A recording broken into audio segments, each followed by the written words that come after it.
Hey guys, welcome back to the channel. So we spent Memorial Day weekend in Joshua Tree National Park. If you've never been there, it is a desert park, but it's actually really nice and you can find some oasis spots within the park. I do want to caution you, this video is not a comprehensive, everything you need to know about Joshua Tree National Park. This was the first time that I was there, and I'm gonna give you 5 tips. So if you're planning on going there, you'll have a better experience or you'll know things ahead before you go. So we'll cut into the B-roll, bunch of different footage, we'll come back and break it all down.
Alright, welcome back to the channel. So I do want to say, for us hiking in Joshua Tree was a spur of the moment decision, and the reason we were able to do so is because they had canceled everybody's reservations because of COVID-19, and then it became sort of a first come first serve starting the week before Memorial Day weekend, which is when the park actually opened. With that said, the first tip I'm going to give you is if you're planning on going and you cannot find a campsite, you can camp on BLM land in different areas of the park.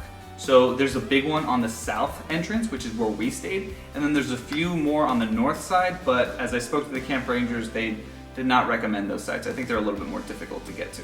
BLM stands for Bureau of Land Management. What do? I manage land and shit. Shouldn't have cussed. YouTube's gonna, it's supposed to be family friendly. I already fucked it up. For those that have camped before, you know you can go to nps.gov/JOTR, look at the campsites, and as you do so, be aware that the north campsites of the park are aesthetically a lot better than the south end. The south end really only has one, and that was Cottonwood Spring. That's where we stayed. It was nice, but there are no Joshua trees on the south part of the park. So it's all land, dirt, nice trees. There's a few small ones, but not like the north side where you get these beautiful big Joshua trees. Again, tip number one, make sure you book a campsite on the north side if you can. If you can't, check the south side, and then if you can't do that, you can always free camp it on BLM land outside the park. Tip number two, the nights get really cold.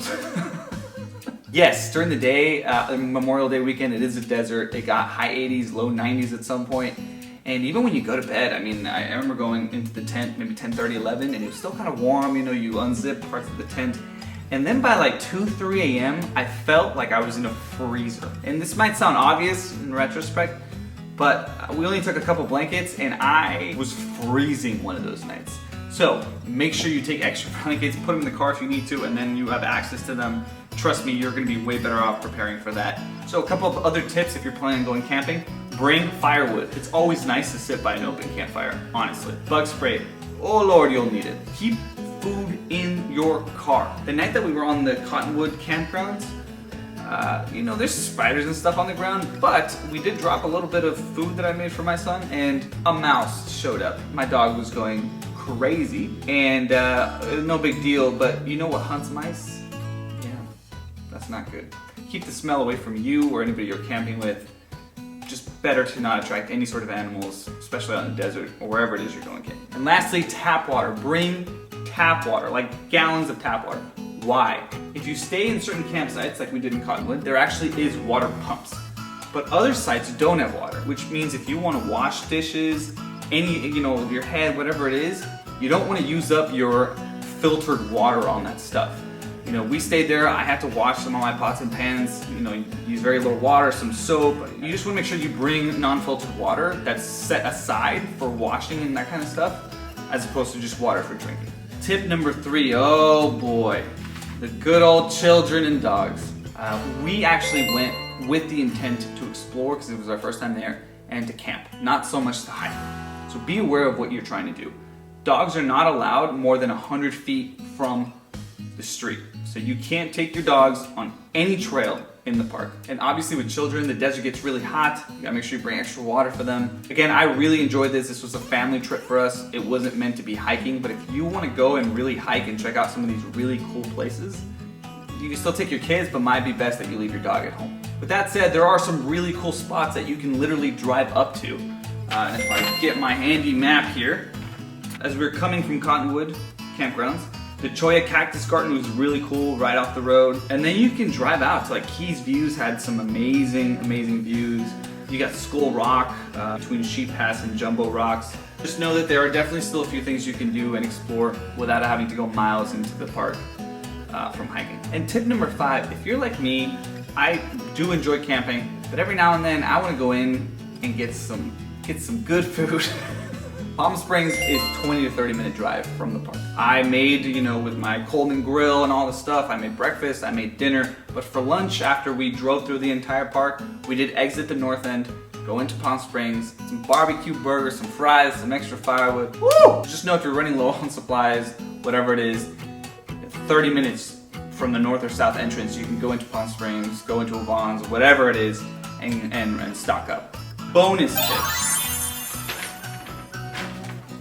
I have never seen the stars twinkle and sparkle the way that they did when I was in Joshua Tree. So if you are like me and you enjoy star shooting, take the opportunity, take your camera and your gear, head out there and do some star shooting, because man, it is really clear and beautiful. With that said, guys, make sure you follow my Instagram. Do I not end every video like that? At Instagram.com/beautyiswild with 2 eyes.